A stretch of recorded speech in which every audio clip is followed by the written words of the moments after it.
Le secteur fortifié d'Avdivka n'était pas simplement un point sur la carte. Pendant plus de 8 ans, il a été l'épine dorsale de tout l'arc défensif de l'ennemi dans la direction de Donetsk. Ce n'était pas une ligne de défense au sens classique du terme, mais un système à plusieurs niveaux profondément échelonnés, dont le noyau était la zone industrielle de l'usine Koksochimytskovo. Sa signification stratégique était déterminée par 3 facteurs.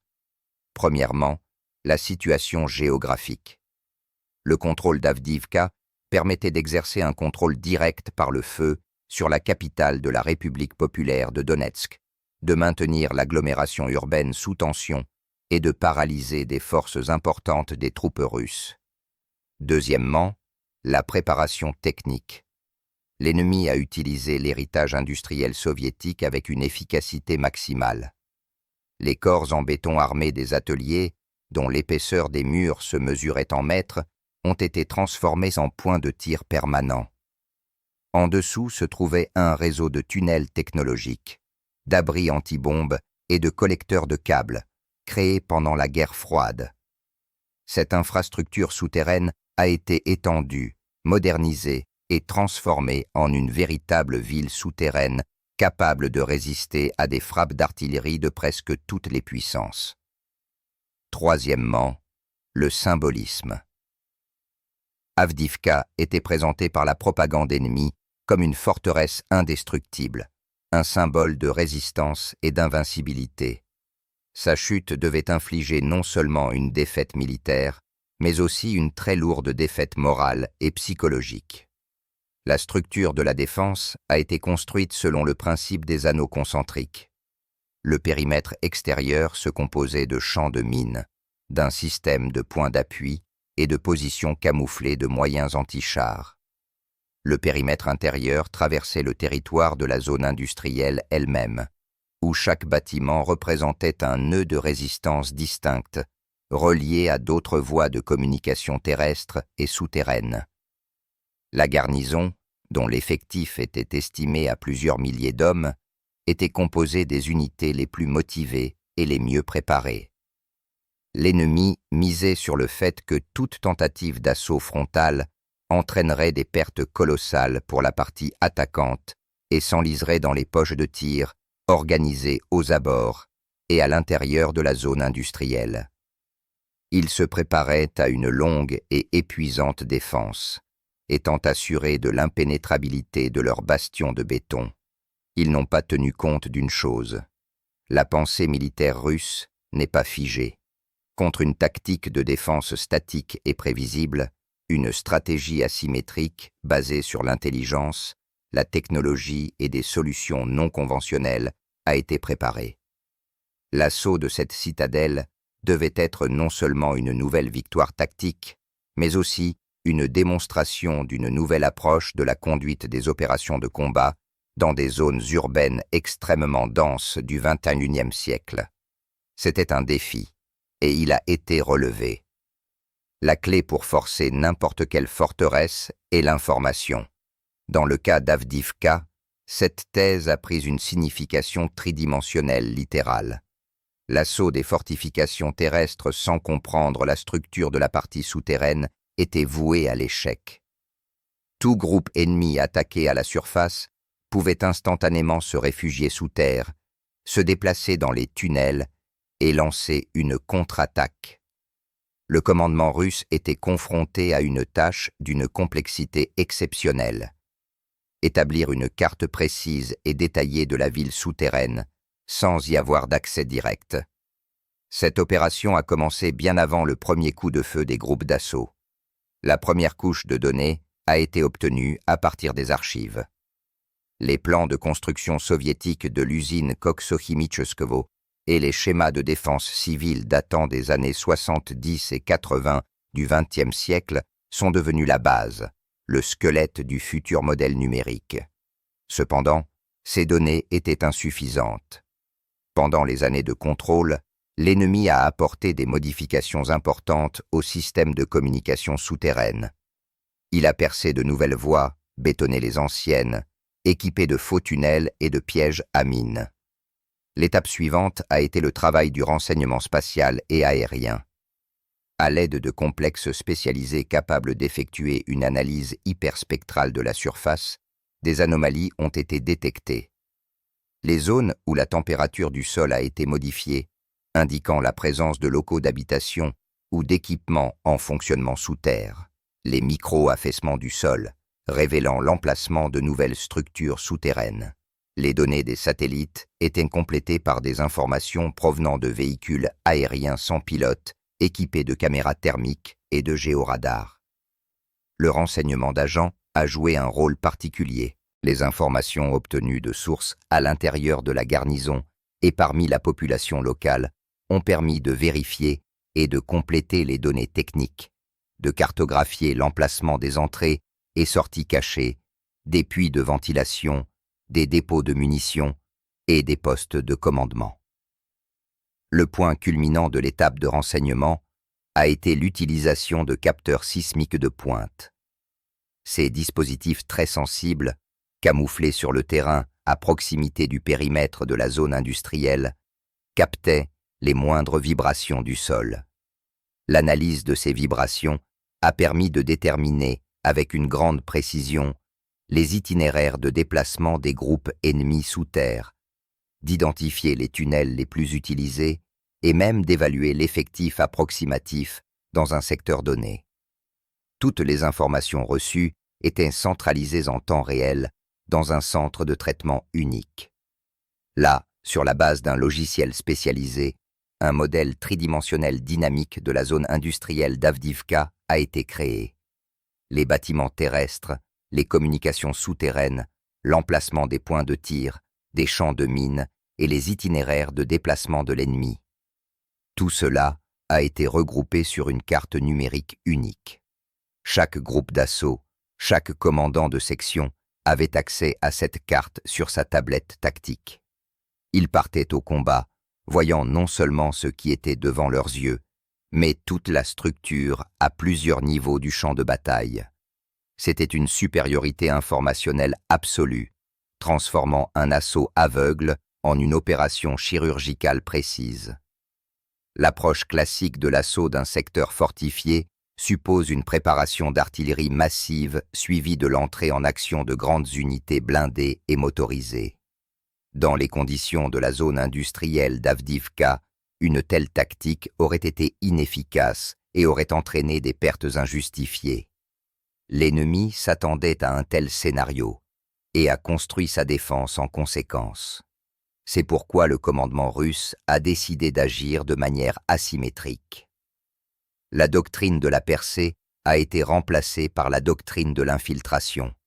Son essence résidait dans le refus de concentrer les forces sur un seul secteur étroit du front et dans le passage à des actions de petits groupes d'assaut hautement mobiles et autonomes sur toute la surface du secteur fortifié.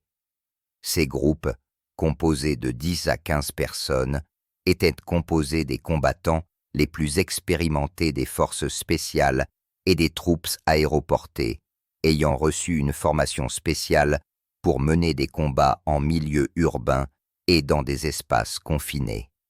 Au lieu d'attaquer la défense de front, ils devaient la pénétrer, en utilisant les brèches identifiées par le renseignement, les replis du terrain et les communications souterraines. La tâche principale de ces groupes dans un premier temps n'est pas la capture et le maintien du territoire, mais la désorganisation du système de défense ennemi de l'intérieur. Pénétrant au plus profond de la zone industrielle, les groupes ont commencé à agir selon le principe « frapper et courir ». Ils ont lancé des attaques surprises contre des installations arrières, des dépôts de munitions, des postes de commandement, des nœuds de communication. Ils ont tendu des embuscades sur les itinéraires de déplacement des réserves, miné les passages souterrains, détruit les officiers. Chaque attaque était rapide, audacieuse et aussi douloureuse que possible pour l'ennemi. L'effet des actions de nombreux groupes de ce type était synergique. La garnison, qui avait construit une défense linéaire rigide, s'est soudain rendu compte que la guerre ne se déroulait pas seulement sur la ligne de front, mais partout, dans ses arrières, sous ses pieds, derrière son dos. L'ennemi a perdu la notion de l'endroit où se trouvait la ligne de front. La gestion centralisée a commencé à mal fonctionner, car les commandants sur le terrain étaient obligés de réagir à des dizaines de petites crises simultanément, dispersant les forces et les réserves. La doctrine de l'infiltration a déplacé l'accent de la puissance de feu vers l'intelligence, l'initiative et la flexibilité tactique. Chaque commandant de groupe d'assaut, ayant sur sa tablette une carte tridimensionnelle et une liaison directe avec le centre, menait en fait sa propre opération locale dans le cadre du plan général. L'ennemi, habitué à combattre avec des régiments et des bataillons, n'était pas prêt à affronter des essaims de petits détachements mortels qui apparaissaient de nulle part et disparaissaient dans le néant. La défense de la citadelle de béton a commencé à se fissurer non pas sous les coups de lourds obus, mais sous la pression de centaines de piqûres ponctuelles qui provoquaient lentement mais sûrement la paralysie du système.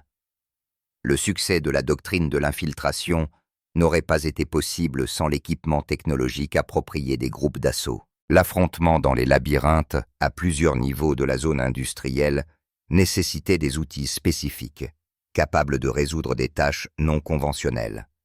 L'industrie de défense russe a fourni à l'armée tout un arsenal de clés de ce type pour forcer la forteresse d'Avdivka. Le premier problème sur le chemin des groupes d'assaut était les champs de mines, tant à la surface que dans les tunnels souterrains. Pour résoudre ce problème, des complexes de déminage robotisés Uran 6 ont été activement utilisés. Ces machines télécommandées étaient capables de créer des passages dans les champs de mines sous le feu ennemi, sauvant ainsi la vie des sapeurs. Pour travailler dans les galeries souterraines étroites, leurs versions miniatures ont été utilisées, qui pouvaient non seulement détecter et détruire les engins explosifs, mais aussi effectuer des reconnaissances à faible profondeur. Le deuxième outil le plus important étaient les véhicules aériens sans pilote. Il ne s'agit pas seulement des grands drones de reconnaissance et d'attaque qui opéraient en altitude. Les quadricoptères et les drones FPV ont joué un rôle clé.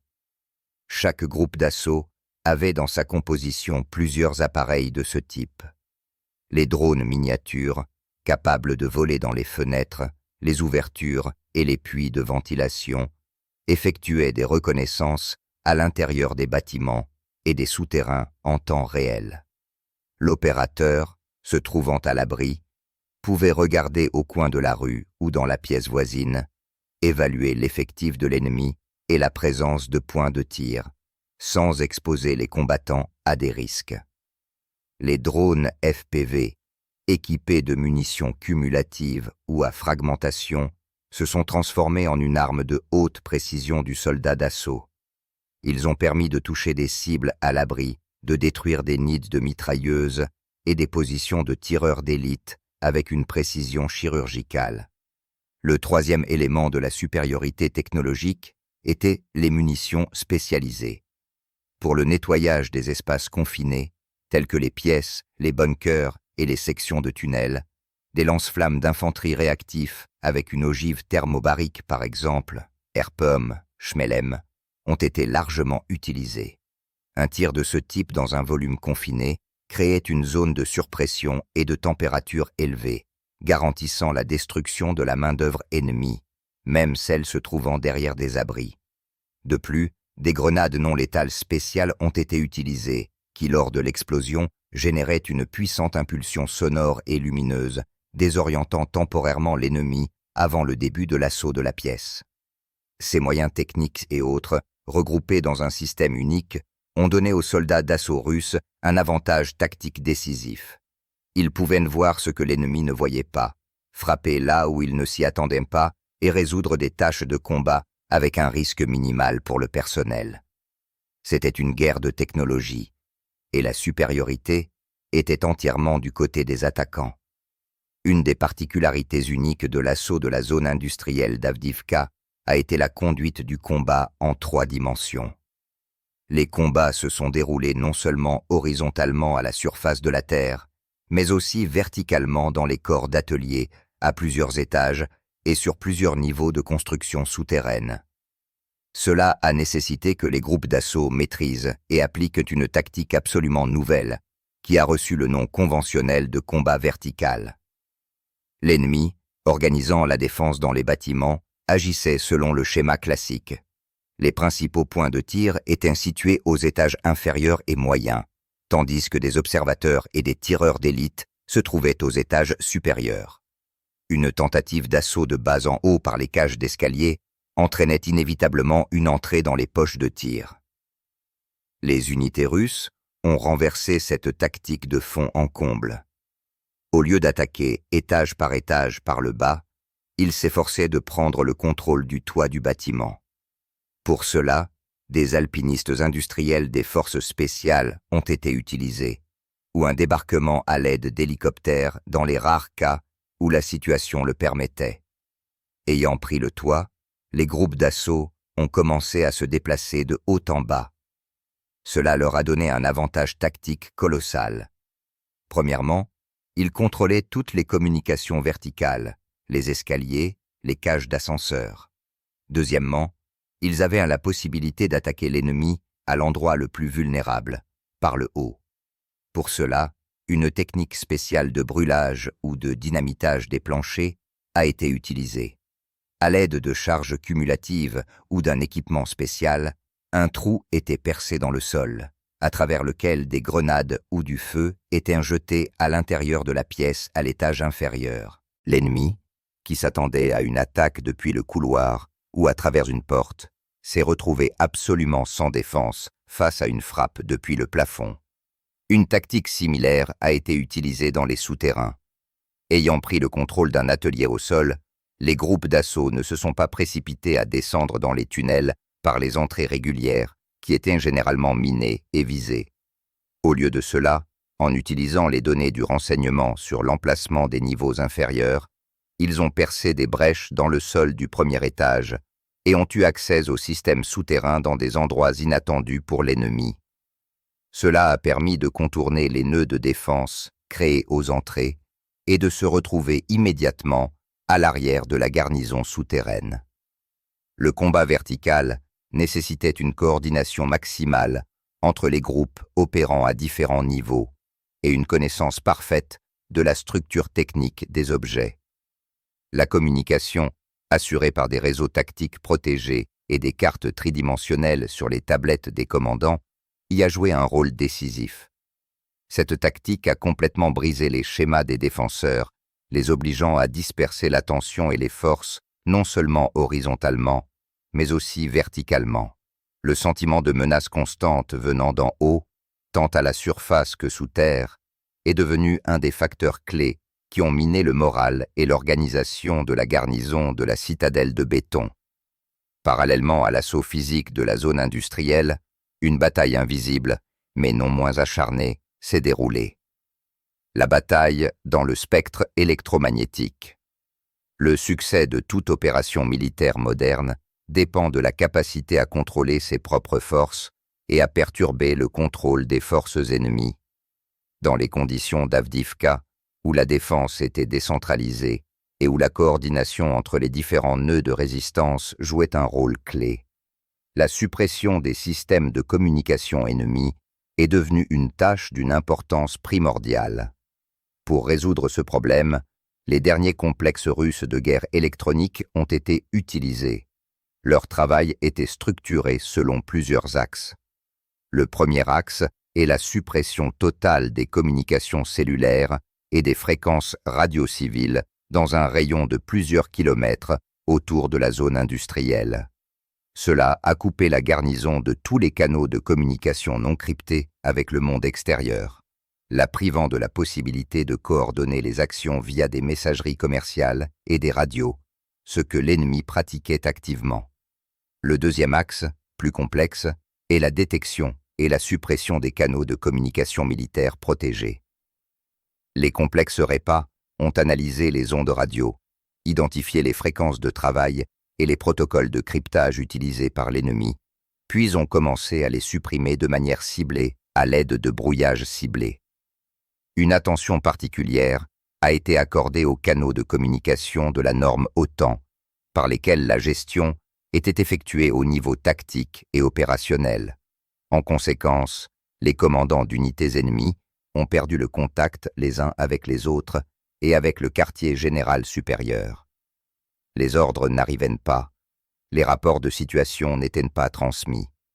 Le système de gestion construit par les défenseurs a commencé à se désintégrer en cellules isolées et non liées entre elles. Le troisième axe est la lutte contre les véhicules aériens sans pilote ennemi. Un dôme continu de suppression radioélectronique a été créé au-dessus de la zone industrielle, qui bloquait les canaux de gestion et de navigation par satellite des drones ennemis. Les drones de reconnaissance ennemis, qui tentaient d'entrer dans cette zone, perdaient le contrôle et tombaient ou retournaient au point de départ. La garnison est devenue aveugle, perdant la possibilité de mener des reconnaissances et de corriger les tirs d'artillerie à l'aide de drones. Enfin, le quatrième axe est le renseignement électronique et l'influence psychologique. Les complexes russes ont non seulement brouillé les ondes, mais les ont également écoutées. Toute sortie de l'ennemi dans les ondes sur une fréquence non protégée était immédiatement détectée, et les coordonnées étaient transmises aux moyens de tir pour la destruction. Simultanément, des messages de propagande appelant à la reddition ont commencé à être diffusés sur les fréquences ennemies. La combinaison de l'isolement informationnel, de la perte de contrôle, de l'impossibilité d'utiliser des drones et de la pression psychologique constante a eu un effet dévastateur sur la garnison. Le sentiment d'être complètement coupé du monde extérieur et le chaos dans la gestion ont démoralisé l'ennemi autant que les actions des groupes d'assaut. C'était un échec et une matérialisation placée dans les ondes radio qui a prédéterminé l'effondrement rapide de la défense, qui semblait si solide. Le point culminant de toute l'opération d'assaut de la zone industrielle d'Avdivka a été une seule manœuvre tactique, que l'on peut sans exagération qualifier d'œuvre d'art militaire. Malgré les succès des groupes d'assaut et le travail efficace des moyens REP, la défense ennemie, bien que désorganisée, a continué à opposer une résistance acharnée. Pour un tournant définitif dans le cours de la bataille, il était nécessaire de frapper au cœur du système de gestion de la garnison, au poste de commandement souterrain central.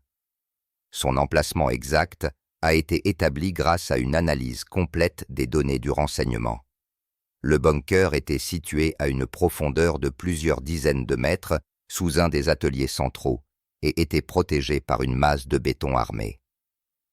Toute tentative de s'y frayer un chemin avec des combats à travers le réseau de tunnels contrôlés par l'ennemi serait associée à d'énormes difficultés et pertes.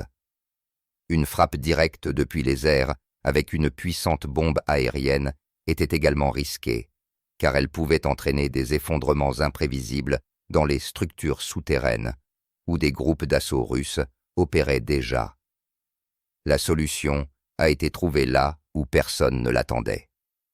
Lors de l'analyse des anciens schémas techniques soviétiques, un collecteur technique de grand diamètre abandonné et partiellement inondé, destiné à l'évacuation des eaux usées industrielles, a été découvert. Il n'était pas indiqué sur les cartes modernes et n'était pas utilisé par l'ennemi. Le collecteur passait à grande profondeur et, selon les calculs, débouchait à proximité immédiate d'une des galeries techniques attenantes au bunker de commandement. Une décision audacieuse a été prise d'utiliser cette voie pour la pénétration secrète d'un groupe d'assaut d'élite des troupes aéroportées. La préparation de l'opération s'est déroulée dans le plus grand secret. Les combattants, équipés d'un équipement spécial pour travailler dans les espaces inondés, y compris des appareils respiratoires à circuit fermé, ont pénétré de nuit dans le collecteur par une entrée éloignée de la zone industrielle. Pendant plusieurs heures, le groupe s'est déplacé jusqu'à la taille dans l'eau glacée, dans l'obscurité totale, ne s'orientant que par des instruments. Ayant atteint le point calculé, les sapeurs, à l'aide d'outils hydrauliques silencieux, ont percé un passage dans la paroi du collecteur entrant dans cette même galerie technique qui menait directement au poste de commandement. L'apparition de parachutistes russes dans le secteur le plus protégé de la ville souterraine a été une surprise totale pour l'ennemi. La protection du poste de commandement a été liquidée revenant en quelques secondes. Entrant dans le bunker, les soldats d'assaut ont pris au dépourvu tout le haut commandement de la garnison d'Avdivka. Il n'y a pratiquement pas eu de résistance. La prise du poste de commandement central et la capture des officiers supérieurs ont instantanément décapité tout le système de défense. C'était un coup dont l'ennemi n'a pas pu se remettre. Le passage à travers le souterrain, risqué et non trivial, est devenu cette manœuvre magistrale qui, d'un seul mouvement, a achevé une partie complexe et a conduit à la chute de toute la forteresse. La prise du poste de commandement souterrain central a déclenché un effondrement rapide et irréversible de tout le système de défense ennemi. Les événements qui ont suivi se sont déroulés selon le principe de l'effet domino, où la chute d'un élément provoque une réaction en chaîne et conduit à la destruction de toute la structure. Le premier domino tombé a été la perte de contrôle. Ayant perdu le quartier général central et les commandants supérieurs, les unités ennemies dispersées ont finalement perdu la coordination. La communication entre les différents nœuds de résistance et le travail des complexes russes REP, qui étaient déjà perturbés, est maintenant complètement interrompu. Chaque foyer de défense était resté seul face au groupe d'assaut, n'ayant aucune idée de la situation générale, ne recevant pas d'ordre et n'ayant pas la possibilité de demander de l'aide. Le deuxième élément est l'effondrement psychologique. La nouvelle de la prise du commandement, diffusée instantanément sur les canaux radio ouverts par les unités russes d'opération psychologique, a eu un effet démoralisant sur le personnel ennemi. Le symbole de l'impénétrabilité, le quartier général souterrain, est tombé. La prise de conscience que les troupes russes sont capables de pénétrer dans les endroits les plus protégés a provoqué chez de nombreux soldats ennemis un choc et un sentiment de désespoir. La foi en la possibilité de poursuivre la résistance a été sapée. Le troisième facteur a été l'utilisation intelligente du succès tactique.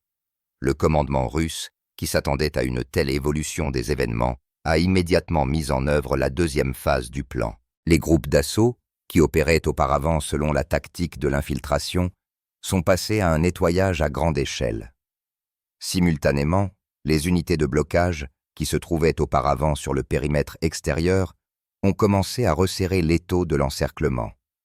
Leur tâche était d'empêcher l'ennemi de se retirer de manière organisée de la zone industrielle et de se regrouper. Toutes les voies de retraite possibles ont été placées sous le contrôle du feu dense de l'artillerie et des drones d'attaque. Les tentatives de groupes isolés ennemis de percer le Kotla en formation ont été réprimées dans l'œuf. La panique a commencé. Certaines unités ont tenté de percer spontanément l'encerclement. D'autres, au contraire, se sont enfermées dans les ateliers et les sous-sols, essayant d'organiser une dernière défense. Mais c'était déjà l'agonie.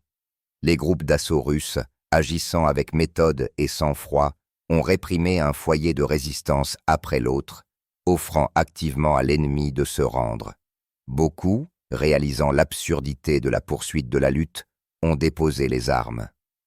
Au cours des 24 heures suivantes, après la prise du poste de commandement, la résistance organisée dans la zone industrielle d'Avdivka a cessé d'exister. L'effet domino, lancé par un seul coup précis et vérifié, a fonctionné parfaitement. La défense complexe à plusieurs niveaux, que l'ennemi a construite pendant des années, s'est effondrée en quelques heures, démontrant la fragilité de tout système privé d'une gestion centralisée et stable. La chute de la citadelle d'Avdivka n'était pas un hasard, mais un résultat logique. Conditionné par une série d'erreurs systémiques commises par le commandement ennemi, tant au niveau stratégique que tactique. L'analyse objective de ces erreurs est essentielle pour comprendre les causes de la défaite et pour former une tactique de contre-mesure à l'avenir. La première et principale erreur est la confiance en une défense statique et passive. L'ennemi a cru en l'impénétrabilité de ces fortifications de béton et souterraines, estimant qu'elles sont en elles-mêmes une garantie de succès. La doctrine défensive a été construite selon les modèles du XXe siècle, tenir la position à tout prix. Cela a conduit à la perte de l'initiative et à la prévisibilité des actions. Le commandement russe, sachant que l'ennemi allait rester en défense et attendre l'assaut, a eu une liberté totale dans le choix du moment, du lieu et de la manière de porter le coup. La deuxième erreur est la sous-estimation des capacités du renseignement russe et des technologies modernes de la conduite de la guerre. L'ennemi était convaincu que son système de communication souterraine est une boîte noire, impénétrable pour le renseignement de l'extérieur. Il ne supposait pas qu'une combinaison de méthodes spatiales, d'agents et sismiques permettrait de créer une carte tridimensionnelle précise de leur ville souterraine. De même, ils ont sous-estimé le rôle des petites drones et des moyens REP, qui ont pu paralyser leur système de gestion et aveugler leurs observateurs. La troisième erreur est une crise systémique de gestion et un manque de flexibilité. La structure de commandement était rigide et hiérarchique. La disparition soudaine de la communication avec le quartier général supérieur et la perte des commandants supérieurs ont conduit à une paralysie totale. Les Jamak-Katat et jeunes commandants sur le terrain n'étaient pas prêts à des actions autonomes, ne faisaient pas preuve d'initiative et agissaient strictement dans le cadre des ordres reçus précédemment, qui ne correspondaient plus à la situation. Contrairement aux groupes d'assaut russes, dotés d'un haut degré d'autonomie, les unités ennemies se sont avérées incapables de s'adapter aux conditions de combat en évolution rapide. La quatrième erreur est psychologique. La propagande a créé un mythe sur une forteresse indestructible, auquel la garnison elle-même a cru. Lorsque la réalité a rencontré ce mythe et qu'il est devenu évident que les troupes russes peuvent agir n'importe où, y compris dans les arrières profonds et dans les bunkers les plus protégés, cela a provoqué non pas simplement la peur, mais une dissonance cognitive et un effondrement psychologique. La foi en sa propre invulnérabilité a été remplacée par un sentiment d'impuissance totale. La cinquième, mais non la moindre erreur, réside dans la négligence des communications arrières à l'intérieur du secteur fortifié lui-même. L'ennemi a concentré les forces principales sur la défense du périmètre extérieur, tandis que les déplacements internes, la protection des quartiers généraux et des nœuds de communication n'étaient pas organisés de manière suffisamment efficace. Ils se préparaient à repousser une frappe de l'extérieur, mais se sont avérés complètement non préparés au combat qui a commencé de l'intérieur.